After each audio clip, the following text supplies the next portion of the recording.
এর আগ পর্যন্ত কিন্তু ওই মেট্রো রেল পড়ে নাই, এর আগ পর্যন্ত বিটিপি পড়ে নাই। যখন সেনাবাহিনী নামছে, যখন বিজিবি নামছে, সমস্ত ইসের সামনে যারা পাখির মতো করে গুলি করে মারছে, হেলিকপ্টার দিয়ে গুলি করছে, সাউন্ড বোম ছাড়ছে, তো সেই অবস্থায় আমরা দেখলাম যে বিটিপি পুড়িয়ে দিচ্ছে, জ্বলে যাচ্ছে। আমরা দেখলাম যে মেট্রো রেল ওই স্টেশন জ্বলছে।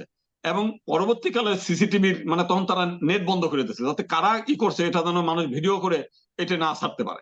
এটা সরকারের একটা কৌশল। পরবর্তীকালে ওই সময়কে যে সমস্ত সিসি ক্যামেরার যে ভিডিও ফুটেজ, সেখানে দেখলাম যে ছোট ছোট বাচ্চারা টোকাইদের মুখ বন্ধ করে তাদের দিয়ে, বড় 4 জন 5 জন 7 জন, এর বেশি না, তারা ওইখানে বিটিভিতে আগুন ধরাচ্ছে।